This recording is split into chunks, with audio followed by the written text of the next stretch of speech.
गोविन्दाय कृष्णात्वदीयपदपङ्कजपञ्जरान्ते हृदयैव मे विशतु मानसराजहंसः प्राणप्रयाणशमये कफवातपित्तैः कण्ठावरोधनविधौ स्मरणं कुतस्ते नारायणं नमस्कृत्य नरं चैव नरोत्तमं देवीं सरस्वतीं व्यासं ततो जयमुदीरयेत् श्रीलक्ष्मीनाथसमारम्भां नाथयामुनिमध्यमाम् अस्मदाचार्यपर्यन्तां वन्दे श्रीगुरुपरम्पराम् अञ्जनानन्दनं वीरं जानकीशोकनाशनं कपीशमक्षहन्तारं वन्दे लङ्काभयङ्करं भक्तिभक्त भगवन्त गुरु चतुर्णामिव पुएक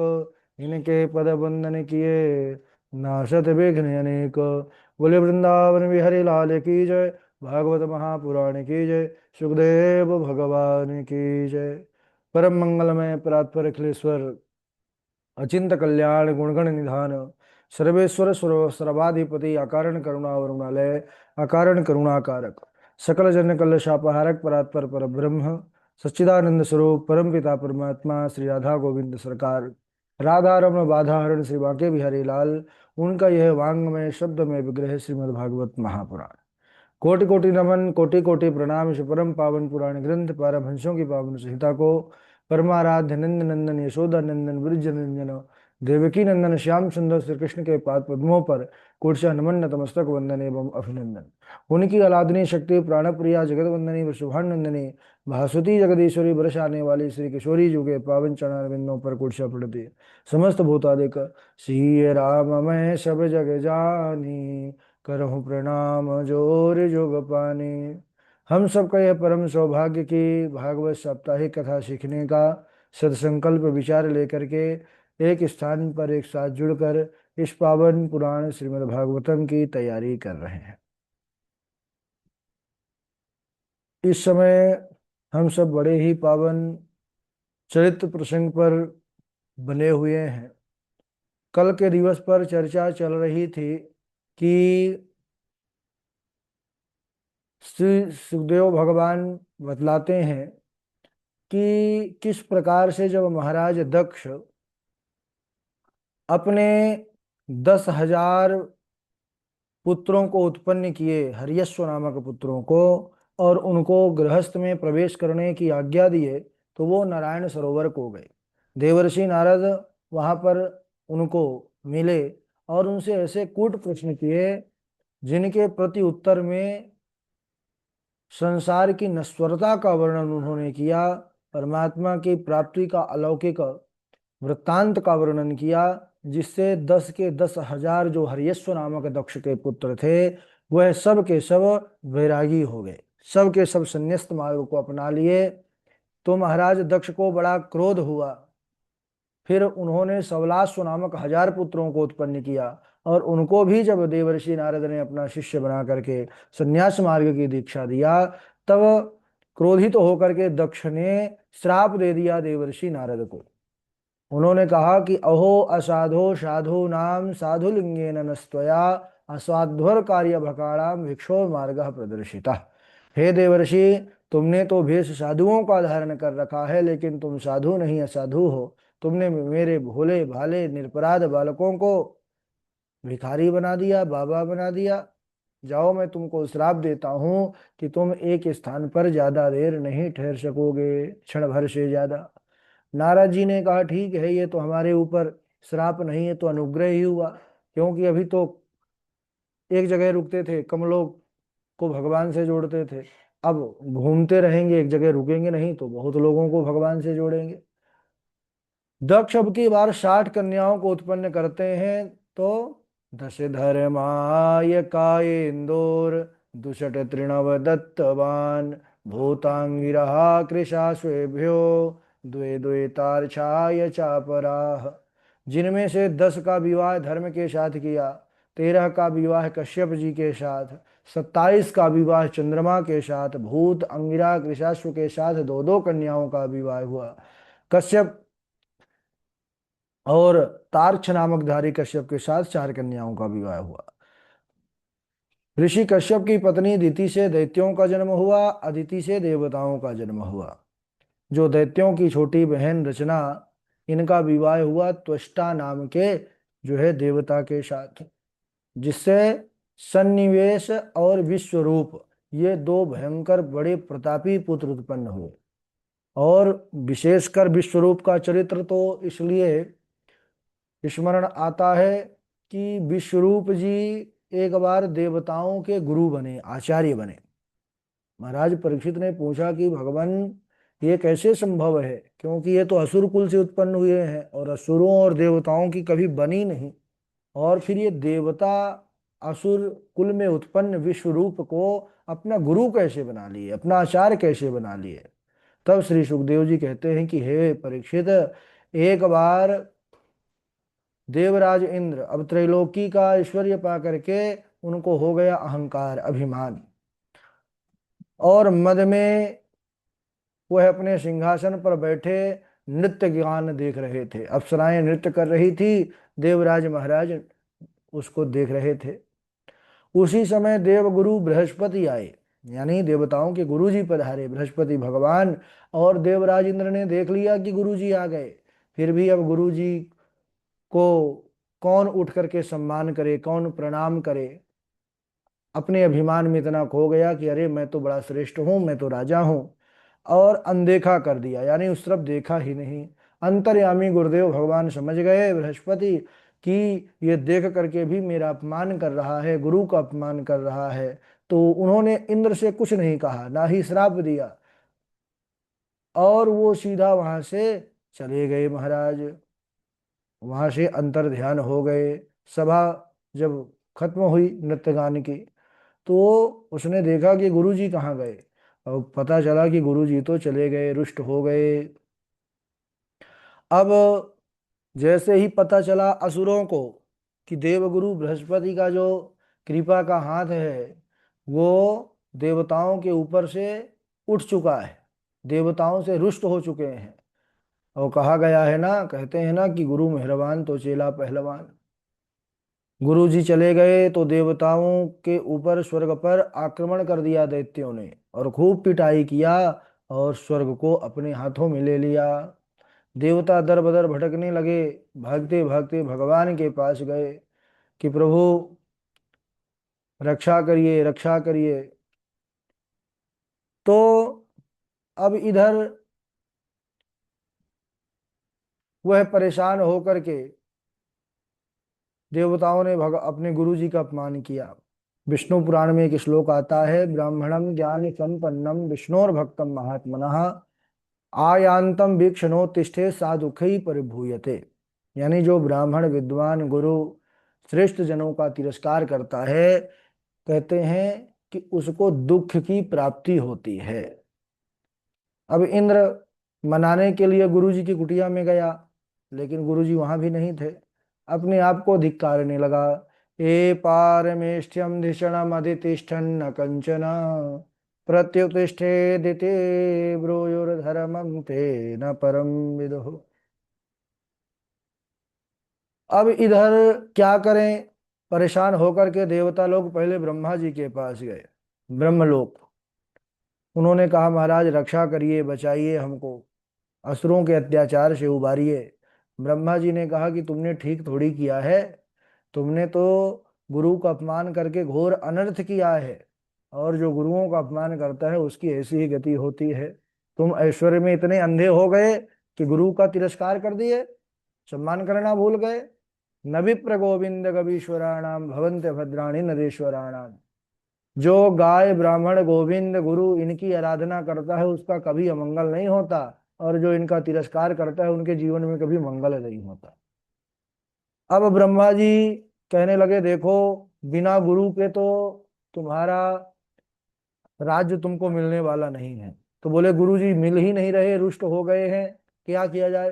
तो बोले जाओ एक आचार्य बनाओ, एक असुर कुल में उत्पन्न विश्वरूप नाम के बड़े श्रेष्ठ आचार्य हैं, उनके अंदर बड़ी तपस्या है, अगर तुम उनके असुरोचित भाव को क्षमा कर सको तो उनके अंदर इतना सामर्थ्य है कि तुमको वह स्वर्ग का राज्य दिला सकते हैं। देवताओं ने जब देखा कि हमारा कार्य बन सकता है, तो बोले महाराज असुर कुल के हों चाहे किसी कुल को हो, है ना, हमको हमारा राज्य मिल जाए। भागे भागे गए। देवता भी बड़े स्वार्थी, पहुंच गए और जा करके उनके चरणों में प्रणाम किया। बेटा विश्वरूप, आज हमारी सहायता करो, हम आपको अपने आचार्य के रूप में वर्ण करते हैं। आचार्यो ब्रह्मणो मूर्ति पिता मूर्ति प्रजापते भ्राता मरुत्पते मूर्तिर्माता साक्षात चितेस्तनु। आचार्य वेद की मूर्ति है, पिता ब्रह्मा की मूर्ति कही गई है, भाई इंद्र, और माता साक्षात पृथ्वी के स्वरूप में होती हैं। उन्होंने कहा कि हे विश्वरूप, दैत्यों ने हमसे हमारा राज्य छीन लिया है, हम बड़े दुखी हैं, दुखी होकर के आपकी शरण में आए हैं। हम आपको अपना आचार्य रूप में वर्ण करते हैं, आप हमको हमारा राज्य दिला दीजिए। इधर विश्वरूप ने पहले तो आचार्य बनने के प्रस्ताव को सुन करके बहुत कुछ कहा कि देखिए देवताओं, जो पौरोहित का कर्म है ना, ये बड़ा क्लिष्ट है, कठिन है। इसको करना यानी लोहे के चने चबाने जैसे होता है। कर्म विपाक संहिता में आया है, पौरोहित्यम याचकत्वम मठाधिपत्यम एव च करोति यदि देवोपि स्वान योनिम समश्नुते। है ना, पौरोहिती का काम, याचना का काम, मठाधीश, ये इसमें थोड़ा भी चूक हो गई तो फिर श्वान यानी कुत्ते की योनि में जाना पड़ता है। नरकाय मतिस्ते चेत पौरोहित्यम समाचर वर्षयावत की मन्येना मठ चिंताम दिनत्रयम। कहते हैं कि ये कार्य ऐसे हैं कि इसमें थोड़ी भी त्रुटि हो गई, थोड़ा भी आपने आलस्य प्रमाद किया, तो समझ लीजिए कि आप अपने नरक में जाने के लिए रास्ता साफ कर रहे हैं। बाबा जी भी कहते हैं ना कि उपरोहित अति कर्म उपरोहित कर्म अति मंदा वेद पुराण स्मृति कर निंदा। लेकिन हे देवताओं, तुम मेरे यहाँ मेरे घर पर याचक बन करके आए हो, मांगने आए हो, तो मैं अवश्य तुम्हारी शिक्षा को पूर्ण करूंगा। विश्वरूप तैयार हो गए। देवताओं ने कहा जय हो महाराज। देवता लोग पालकी में बिठाल करके विश्वरूप को उनके घर से ले गए। असुर कुल पर होने के बाद भी वो उनका स्वागत सत्कार करते हुए ले गए। और इधर कहते हैं कि जो विश्व रूप हैं, इन्होंने देवताओं को, देवराज इंद्र को नारायण कवच का उपदेश किया।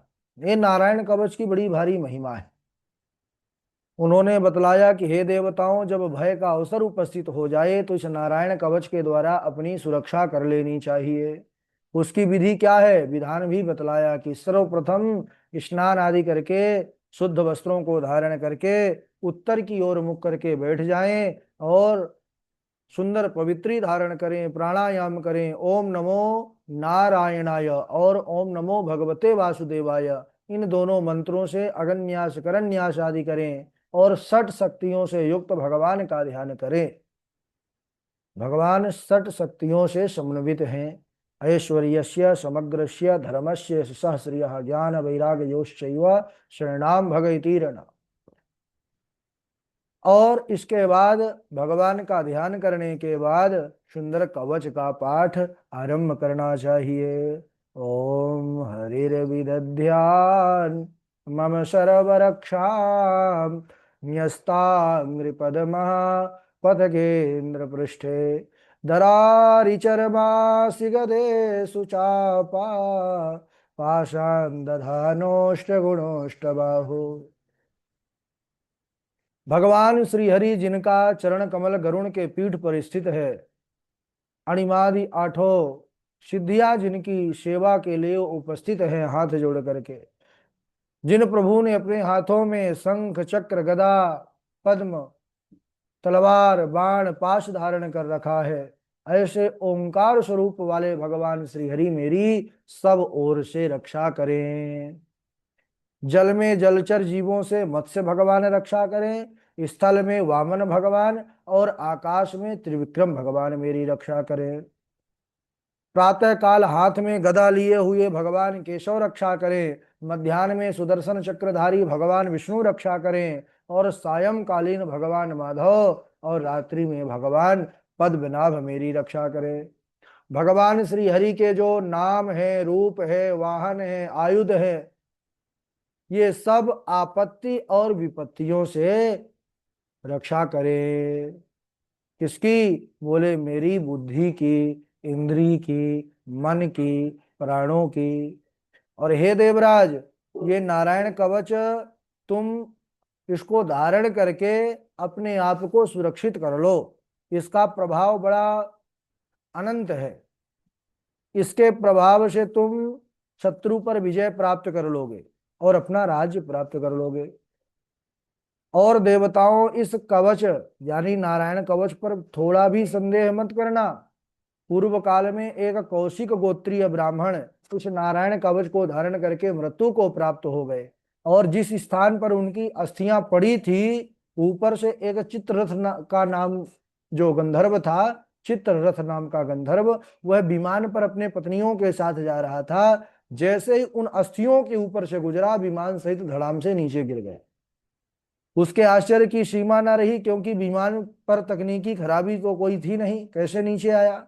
एक ऋषि थे, बालखिल्य ऋषि, उनके कुटिया में गया, जाकर के निवेदन किया। तब उन्होंने बतलाया कि ये उन ब्राह्मण के अस्थियों का ऐसा प्रभाव है जिन्होंने नारायण कवच को धारण करके अपने प्राणों को त्यागा। तो नारायण कवच की बड़ी महिमा है। अगर तुम आगे जाना चाहते हो तो पहले उनकी अस्थियों को सरस्वती नदी में प्रवाहित करो, विसर्जित करो, उसके बाद ही तुम्हारा विमान आगे बढ़ेगा। तो इस प्रकार नारायण कवच की अत्यधिक महिमा है। देवता लोग इधर सुन करके बड़े गदगद हो गए, प्रसन्न हो गए, और जय जयकार करने लगे। जय हो गुरुदेव भगवान, आपकी सदा जय हो। अभी जय जयकार कर रहे हैं, थोड़ी देर बाद गुरु जी को ही निपटा देंगे, देवता लोग मार डालेंगे। उसको हम अगले दिवस श्रवण करेंगे, और कैसे फिर इंद्र को ब्रह्म हत्या लगती है उसको भी हम सुनेंगे, कैसे चार भागों में विभक्त किया। समय हो चुका है, आज यहीं तक। बारी बारी से आप लोग श्लोक सुनाएंगे, जिस क्रम से नाम लेंगे उसी क्रम से आप लोग श्लोक सुनाते जाएंगे। सबसे पहले हमारे झाजी हैं, झाजी के बाद श्रुति जी हैं, हाँ, उनके बाद डॉक्टर श्रीश जी हैं, उसके बाद डॉक्टर वैशाली जी हैं, शिवानी मिश्रा जी हैं, कृष्णा जी हैं, तृप्ति पांडे जी हैं, निरंजन जी हैं, और ललित पांडे जी हैं साथ में। हाँ, सब जुड़े हुए हैं, और श्रुति गोस्वामी है शायद। आप अपना नाम लिख लिया करिए, नाम दूसरा रहता है आपका। चलिए, स्वागत है झा जी का। राधे राधे गुरु जी। राधे राधे। जिह्वा न व्यक्ति भगवद गुण नाम धेयम् चेतश्च न स्मरति तच्चरणारविन्दम् कृष्णाय न नमति यच्छिरये कदापि ताननयध्वमसतो कृतविष्णुकृत्यम्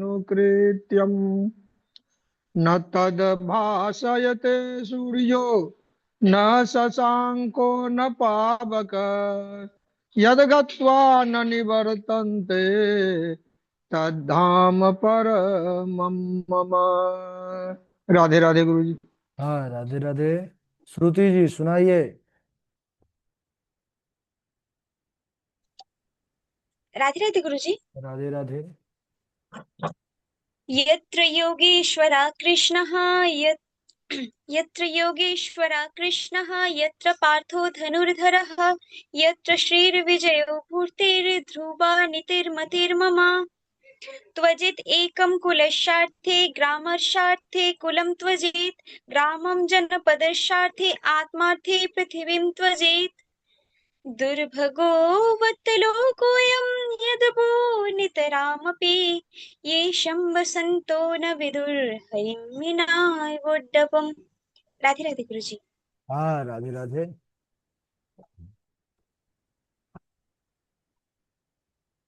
हाँ, डॉक्टर साहब सुनाए। जी राधे राधे गुरु जी। न तद भाष्यते सूर्यो न शशांको न पावका यद गत्वा न निर्वर्तन्ते ततधाम परमम मम। राधे राधे गुरु जी। हाँ राधे राधे। आगे सुनाए डॉक्टर वैशाली जी। हाँ राधे राधे गुरु जी। राधे राधे। जिह्वा न वक्ति भगवद्गुणनामधेयम् चेतश्च न स्मरति तच्चरणारविन्दम् कृष्णाय नो नमति यश्चिर एकदापि तानानयध्यमसतो कृतविष्णुकृत्यान् न तद्भासयते सूर्यो न शशाङ्को न पावकः यद्गत्वा न निवर्तन्ते तद्धाम परमं मम ततः पदं तत्परिमार्गितव्यं यस्मिन् गता न निवर्तन्ति भूयः तमेव चाद्यं पुरुषं प्रपद्ये यतः प्रवृत्ति प्रसुता पुराणी यं प्राप्य न निवर्तन्ते तद्धाम परमं मम। ठीक है, आगे सुनाइए। कृष्णा जी हैं, शिवानी मिश्रा जी हैं। राधे राधे गुरु जी। राधे राधे राधे। राधे गुरु जी। हाँ सुनाइए। जिहा न वक्ति भगवद्गुणां ध्येयं चेतश्च न स्मरति तश्चरारविन्दम् कृष्णाय नो नमति यच्छर एकदापि तानान्यध्वंस्तो कृतविष्णु कृत्यान्। राधे राधे गुरु जी। हाँ कृष्णा आप सुनाइए। राधे राधे गुरुदेव। राधे राधे। यदि सर्वगतं विष्णुं मन्यमानो न पाहिनम् इति तेनैव सत्येन जीवनं त्वेत्ते प्रोहिता। ॐ नमस्तुभ्यं भगवते वासुदेवाय धीमहि प्रद्युम्नाय निरुद्धाय नमः संकर्षणाय च। राधे राधे गुरुदेव। राधे राधे। तृप्ति पांडे जी सुनाए, निरंजन जी सुनाए। राधे राधे गुरु जी। राधे राधे। पंचभिः राम चतुर्भिर्दशभिस्तथा एतच्चतुर्विंशतिकं गणं प्रधानेकं विदु। राधे राधे गुरु जी।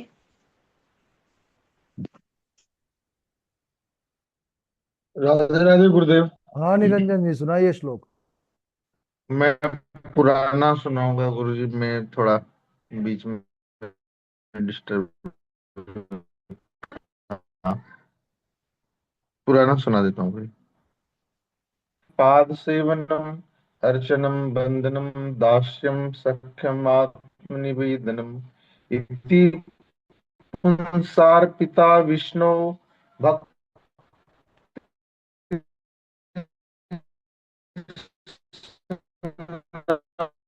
लक्षणा क्रियते भगवत्यथा तन्मय उत्तमम्। राधे राधे गुरुजी। हाँ राधे राधे। ललित पांडे जी सुनाएंगे।